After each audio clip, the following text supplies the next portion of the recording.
السلام علیکم ورحمۃ اللہ وبرکاتہ۔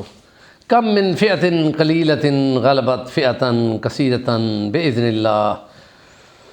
هو الاول والآخر والظاہر والباطن وهو رب اشرح لي صدری ویسر لي امری واحلل عقدۃ من لسانی یفقہوا قولی۔ سیرت نبوی صلی اللہ علیہ وسلم انسانوں کے لیے رہبر و رہنما کا مقام رکھتی ہے۔ زندگی کے تمام پہلو، امن کی حالات، جنگ کی حالات جو بھی ہو، معاشرت ہو، معیشت ہو، سیاست ہو، جو بھی ہو، انفرادی زندگی، اجتماعی زندگی، خاندانی زندگی، جو بھی ہو،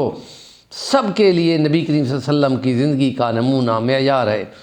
آپ اب جنگوں پہ ہیں، آپ نے آخری جنگ کرنے کی موومنٹ کی ہوئی ہے، آخری جنگ کی طرف، جس کو غزوہ تبوک کہتے ہیں، جس کو جیش العسرت کہتے ہیں، تنگی والا لشکر 30,000 کا، اور جس میں 3 اصحاب نبی ایک گھوڑے ایک اونٹ پہ جا رہے ہیں اور بڑی مشکل میں ہیں، اور کئی اصحاب نبی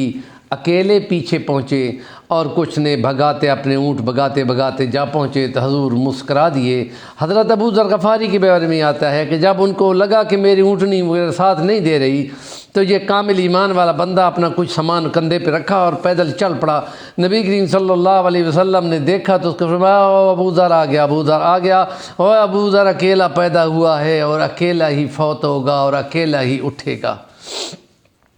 اور یہ دیکھا گیا کہ حضرت عثمان غنی کے دور میں ان کو جلا وطن کیا گیا اور ایک دور دراز سعودیہ کے علاقے میں ان کو دفنایا گیا، اور کوفہ کے مقام سے حضرت عبداللہ ابن مسعود اپنے قافلے کے ساتھ کہیں سے آ رہے تھے تو انہوں نے ان کو دفنایا اور ان کی فیملی کو بھی واپس لے کے آئے۔ تو یہ وہ شانیں ہیں کہ جن کے لیے اپنے ایمان کے پروانے ایمان کو ثابت کرتے ہیں۔ تو نبی کریم صلی اللہ علیہ وسلم وہاں سے دن کے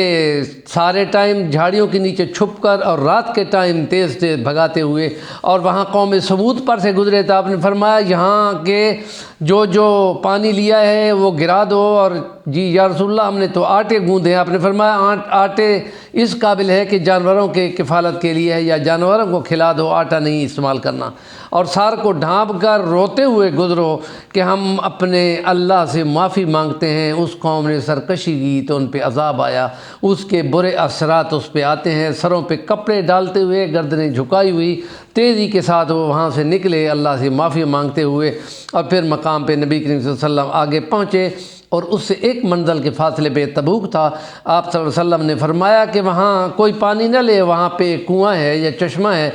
تو اس میں سے آپ کو لگا کہ ایک ایک تھوڑا تھوڑا قطرہ قطرہ پانی نکل رہا ہے، اور اس پانی کے قطروں کو جمع کیا گیا تو کچھ پانی بن گیا، جس سے نبی کریم صلی اللہ علیہ وسلم نے اپنے ہاتھ منہ دھوئے، اور پھر اسی پانی کو برابر اسی چشمے میں انڈیل دیا گیا تو ایک دم چشمہ پھونک مارتے ہوئے بہنے لگ گیا، اور آج تک بہہ رہا ہے۔ اور حضرت معاذ بن جبل کو نبی کریم صلی اللہ علیہ وسلم نے فرمایا معاذ اگر اللہ نے تمہیں زندگی دی تو تم دیکھو گے کہ یہاں کتنے باغات اور کتنے پھل فروٹ یہاں لگیں گے اسی چشمے کے پانی سے، اور آج تک وہ پانی بند نہیں ہوا ہے۔ نبی کریم صلی اللہ علیہ وسلم کے معجزات پہ ہم کئی ٹاپکس کر چکے ہیں، یہ بھی ایک واقعہ ہے کہ جس میں آپ صلی اللہ علیہ وسلم وہاں تبوک کے مقام پر 20 دن موجود رہے اور دشمن کو دکھایا کہ ہم بیٹھے ہوئے ہیں، اگر کوئی جرات کرنی ہے تو آؤ کرو۔ اور پھر وہاں پہ کچھ قبائل نے جو عیسائی مذہب کے تھے وہاں انہوں نے جزیہ پہ صلح کی، اور پھر نبی کریم صلی اللہ علیہ وسلم نے عقیدر جو کہ غسانی بادشاہوں کا قیصر روم کا ایک علاقے کا سربراہ تھا، آپ نے حضرت خالد بن ولید کو 420 کا دستہ دے کر گھڑ سواروں کے ساتھ بھیجا، اور ان کو کہا اس کو پکڑ لاؤ، مارنا نہ اس کو، اور ہاں وہ نیل گائے کے شکار کے لیے نکلے گا تو تم پکڑ لینا۔ تو انہوں نے دیکھا کہ وہ اپنے قلعے کی دیوار پہ اپنی بیگم کے ساتھ گانے شانے سن رہا ہے، تو پھر یہ خدا کی قدرت کو کوئی نیل گائے جو جنگلی گائے ہوتی ہے اس نے آ کے ان کی دیوار پہ ٹکر ماری تو وہ بھاگ نکلی، اور پھر وہ پیچھے لگ گئے، اور پھر اس کا بھائی مقابلہ کرتے ہوئے مارا گیا، لیکن عقیدر کو گرفتار کر لیا گیا، اور حضرت خالد نے اس کو کہا کہ اگر تم گرفتاری دے دو اور نبی صلی اللہ علیہ وسلم کے سامنے پیش ہو جاؤ تو ہم تمہیں کچھ بھی نہیں کہتے۔ تو اس نے یہ صلح پہ آنے کے لیے قبولیت کر لی، اور پھر نبی صلی اللہ علیہ وسلم کے پاس سامنے پیش کیا گیا، تو وہاں پر اس نے یہ 800 گھوڑے اور 2000 اونٹ اور